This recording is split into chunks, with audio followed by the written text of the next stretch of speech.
So this will be the first time she's moved under her own power in 5 years. There's gonna be spiders coming out of there. Pretty much every one of those was loose. You have brakes?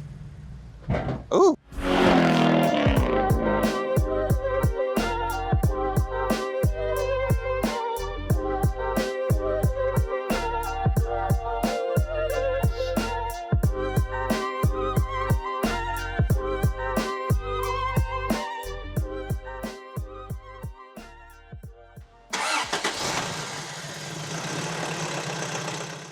Hey everyone, and welcome back to DC Motorwerks. My name is Cameron, and a couple months ago or weeks ago, I don't know what time frame it's been, but my good friend Sean Mathis from Miles Through Time Automotive Museum brought me another, we'll call it a project. He always seems to bring me something super interesting, like his bright blue E30 BMW, or his Tesla, or his, I don't know what to call the Porsche Cayenne. It's a very strange yellow color that is super special for the Cayenne. What else has he brought us? The Mach. He brought us the Mach, which we call the Silver Twinkie. But anyhow, this was his late mother-in-law's. Unfortunately, she just recently passed away, and bought this truck new. And it's been sitting for at least the last 5 years. So Andy and I here have been tinkering with it over the last couple weeks to try and get it going for him. Let's get started and see where we're at. So like I said, it's been sitting for at least 5 years. They didn't know why it was parked. He didn't get a whole lot of information, unfortunately, other than that he drug it out from California and had it shipped here.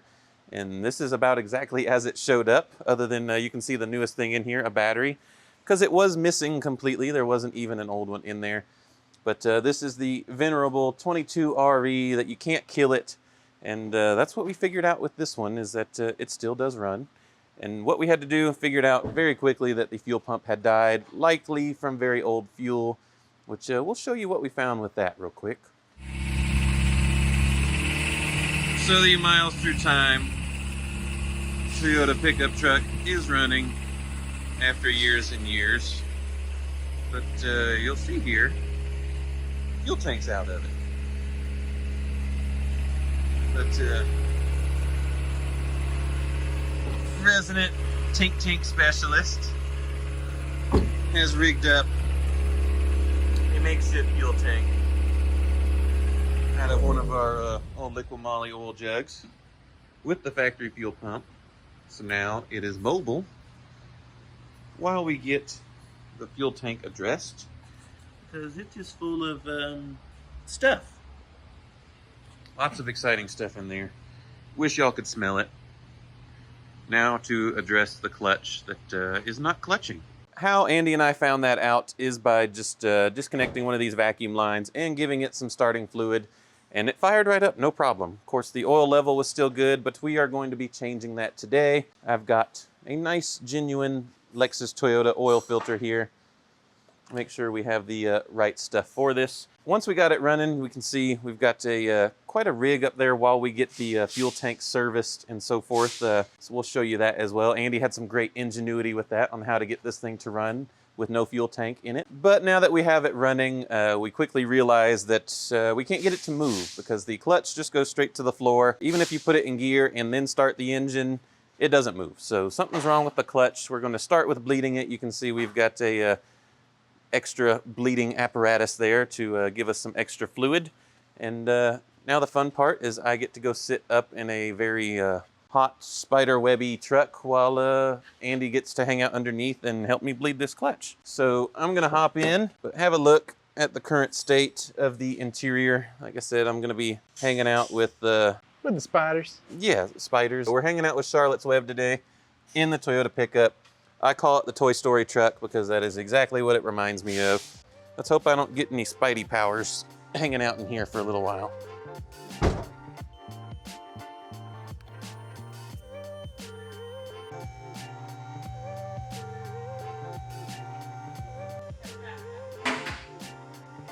Ooh, what are you doing? Nothing. Why am I moving? What? Oh God, that was nerve-wracking. Don't scare me. This is the slave cylinder here. We're gonna connect our bleeder here. All right, pump it. You'll see the fork moving. No, you're gonna pump like 3 times and hold it down. I'll show you what the fluid looks like. Now you can see the fluid. And I'm gonna crack it. See, it's like sort of clear chocolate milk. Should be a light yellowy to clear color. All right, pump again. Down. Pretty gross. How's it look? Like chocolate milk. Pump again. Worse or better than Ed's Gallardo? Probably worse. That's saying something. Again. Do you have any clutch fork movement? Yeah, it's moving nicely. That's good. Seeing any air or just nasty fluid? It's hard to tell because the fitting for the tube doesn't fit well, so it looks like bubbles. Oh. Fluid seems to be getting better. You want us to leave it open and let me pump it a little bit? Yeah, do that. Pump it? Yep. Oh, that feels way better. It's a better color. You believe this thing still has an original Toyota radio? Really? Yes. I was looking at it. I thought it said Pioneer on it. Put this rubber boot back on it to keep water out of it. It always seems to be a thing with the manuals that sit for a long time. There we go. I guess let me out and we'll drain the oil out of this thing. Going down with the ship. I could use a little more. I'll give her a little extra. Right at the max line.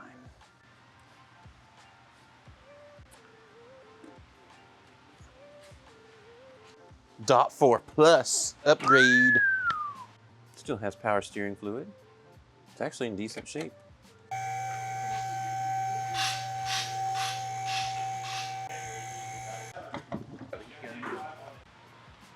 That's an interesting spot for the drain plug. Are the hubs unlocked? Oh, they are.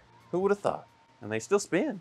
So, side note, while Andy's draining the oil there, on older four-wheel drive models, when you put it in four-wheel drive with the transfer case, that actually still does not lock in the front wheels, because these are what's called a freewheeling hub. So when the four-wheel drive is not engaged, it prevents some drivetrain loss and so forth from still spinning the front axles. So what you'd have to do is put the transfer case in four-wheel drive and then come out here and turn your hub locks to the lock position so that you can actually, you can hear it click into place there, and so that will actually drive the front wheels. All right, let's see what kind of oil we got in here. There's gonna be spiders coming out of there. I can't get a socket on it because the nut's so close to the front diff. Up. Here we go. It's dirty, but it's not sludge. It's not awful. No glitter. Glitter's always a good thing not to see. Call that the forbidden glitter. And generally when cars have sat, you generally want to double whatever the person says. So if this sat for 5 years, it probably sat for 10. Wouldn't you agree, Andy? I would. Nothing clumpy. Oil filter on your end? I haven't found it yet. Toyota's usually pretty thoughtful about that. They'll put it down low. Oh, there it is on the side of the block. Do dee do do do dee do. You see it? I do. There's a nice frame on there. That's quality stuff, sir. This is quality. Toyoyo. Toyoyo. Yeah, that's why I didn't want to stick to Nah, I knew you was waiting on me. Evan's breaking things. There's a whole lot of cobwebs under here that remind me of the Black Widow variety. So here's a better demonstration of the freewheeling hub. You can see the CV axle there and cobwebs.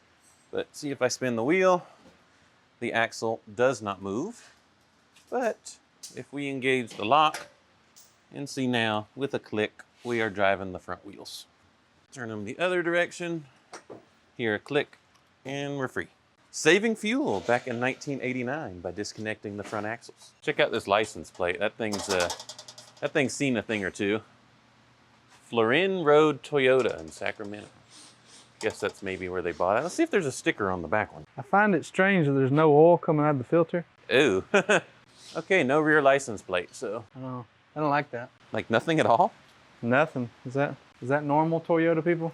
Does that look right? The way it's totally different. Another reason we like genuine parts is you know it's gonna fit right. It's kind of like on 276 engines, which is the 3.5 liter direct injected V6 from Mercedes-Benz from, when did that one come out? 2011? Up until, they still kind of have it in some cars now, but when you put aftermarket oil filters in them, it can starve the top end of the engine for oil, wipe out a camshaft, among other things. Genuine oil filters are cheap, so just buy the right filter. Not that hard. It's front end need a rebuild? Sounds clunky to me. God, that almost sounds like the wheel. It is. The The wheel's loose. Look at this. Wheel bolt? The wheel nuts are loose. So we'll have to tighten that. You can see there's some movement there. Loose by hand. Oh, there we go. That one's loose. That's really loose. That's a little scary. Glad we haven't driven this yet.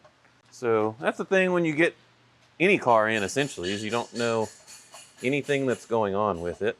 That one feels pretty solid, though. Give a wheel bearing shake. It feels all right. All you can feel there is the loose wheels. So grab a impact and we'll give that a couple ugga-duggas. Pretty much every one of those was loose. So the gas tank here, we'll show you outside. The fuel pump quit working. So the fuel's been sitting in there forever. So we pulled it down, looked inside, and it's full of rust, full of metal flake, orange fuel, full of varnish. So we're gonna get a new fuel tank.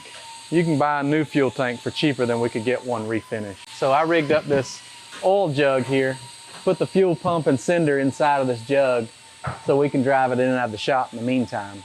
That's a Toyota approved factory repair, I think. It's a plastic gas tank. You'd be lucky to get something this nice nowadays. There's enough ground clearance. You can just crawl under here, check your fuel level. It's for alignment issues. See here, we don't want it to get, towed out the wrong way or anything. Y'all drained, ready to go? Yep, drained out, ready to go down. You know, the Nissan 3.3 V6, I remember from way back in the day, holds 3.3 quarts of oil. Not a whole lot of oil, but those engines didn't seem to be too unreliable, so I guess the engineers had that figured out. Nothing like what we're used to with the vehicles we work on holding 8, 9, 10, 14 quarts of oil. And this is what we call our anti-seize. This is a 2050, which is perfect for this vehicle in above 10-degree Fahrenheit temperatures. And it is currently in the mid-90s here in North Georgia. So we're going to use the right stuff. And this is, like I said, we call it anti-seize, and that's because it is equipped with the MOS2 additive, which is for anti-friction, great for older engines that require like high levels of zinc and so forth. But you can see, there you go. It's kind of a grayish color. If you check the dipstick, it may catch you by surprise. But like I said, that is nice, fresh oil. And no, the oil filter did not get pre-filled on this one. But if you saw the way it was on the side of the block, it bolts directly horizontally on the motor. So if you pre-filled that, you'd be wearing most of it by the time you got it installed. A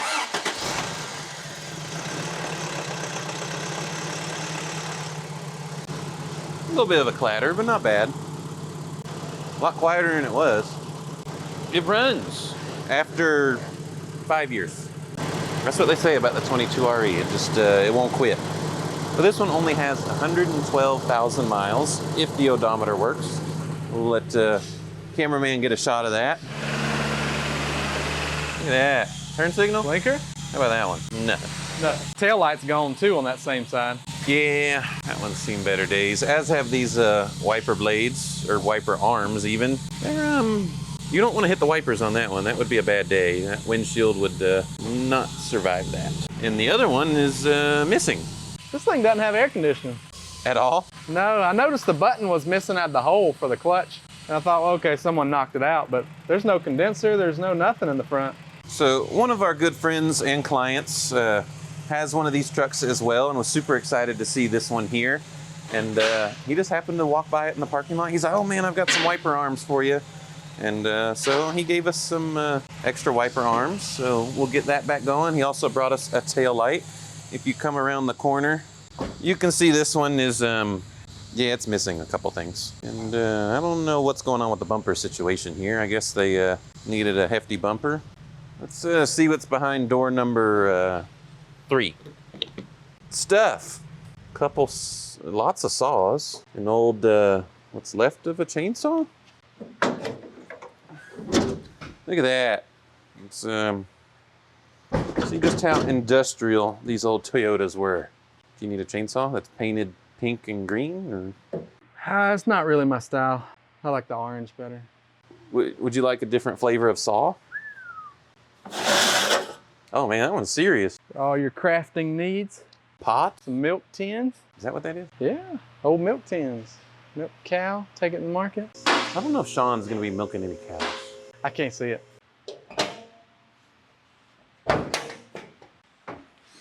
I'll work on anything. So this will be the first time she's moved under her own power in 5 years. Not today. Is this gonna be the inaugural drive? It's gonna be. We don't have any power. Scratched it. Did you follow it? Does it connect to anything? There's the block. So you wiggle and I'll see if we got power. It is a 2022 battery fresh from the store. It's dead. We'll put the jump box on it and we'll see if that helps at all. It's a negative. This is a positive. Hey, we got buzzy noises. Try that. 14.2 volts. So we are alternating. And good. Ready? Yeah. How you feeling about this battery? Not real secure. Okay, good talk. Problem is the ground is too short. That little muffler thing will stop it from sliding towards the engine. That's true. You have a bungee cord? I think Evan and I have potential idea here.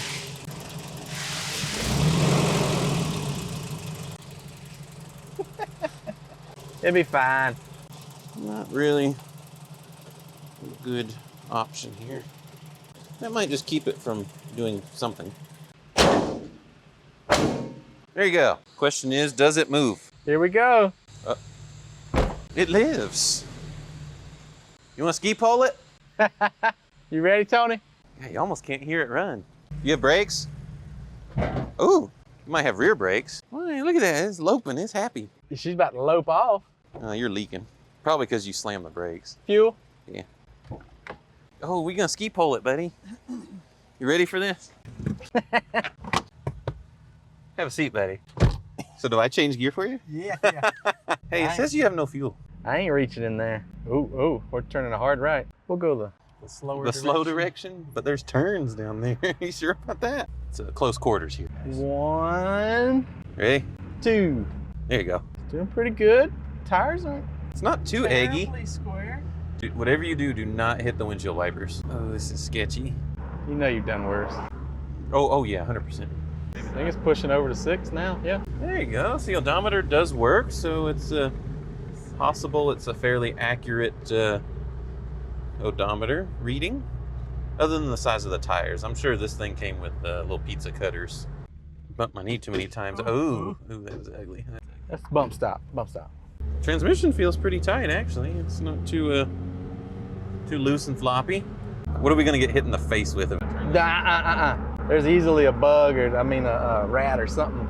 I hit it the other day and it went bloop, bloop. Bloop, bloop, bloop, bloop, bloop, bloop.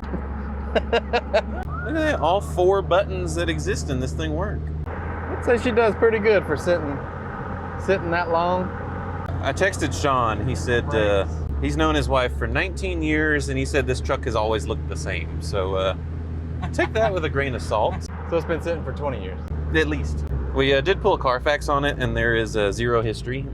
So, uh-oh. Running out of power there. You'd go down a cog. Just motor through it. Does that work? This is Yoda. Oh, it might not start now. Hopefully that battery came back to life. She was shooting juice to it. I need a shower now. That was an experience. Cam-o-matic transmission, newly developed. It's pretty reliable. Is it? Slips a little. See, now you need to tighten up the throttle cable. Get full power. 4 horsepower. Go hold it open. I'll see if it... Where she stops? Yeah, see if it actually gives it full throttle. So the thing we've talked about, cables stretch over time, so... That's all of it. No, you're getting all of it. So. Okay. Does it feel dead at the top or no? You got a little bit, but not much. Maybe like a 1/4 inch here. Ooh, I feel things crawling on me. I don't like it. Oh, check out this sweet valve stem repair. Ew. Hey, she's leaking. Slap a little caulk on it. Little flex seal won't hurt nobody. Still leaking fuel, or are we more gentle now? Brake fluid doesn't look a whole that lot bad. more gentle. Earlier, I noticed a little coolant leak off the back of the head. There's some kind of block-off plate back there. This is a AM, this is FM. You can dial into your stations. And Sean's other car is here with us. It's his 86, 87 BMW E30, or 3 Series for those that don't know chassis numbers. Well, it's a truck. Now we'll get a fuel tank because as you saw earlier, the fuel tank is... We'll talk to Sean, see what's next after we get a fuel tank, and we'll see you on the next video. Thank you all for watching.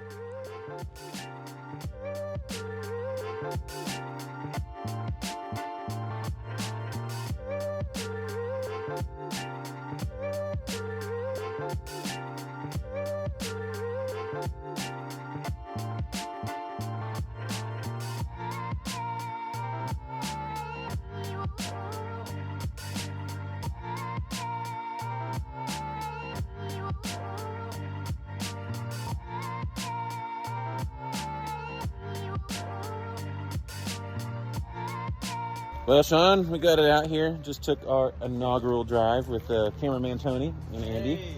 We ski-poled it with me being the Cam-O-Matic automatic transmission, shifting for Andy. It does things. It runs, it drives, it stops.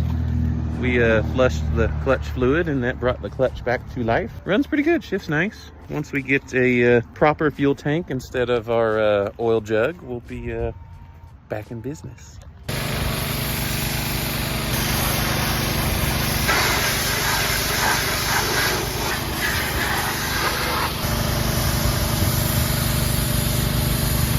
I thought it was great.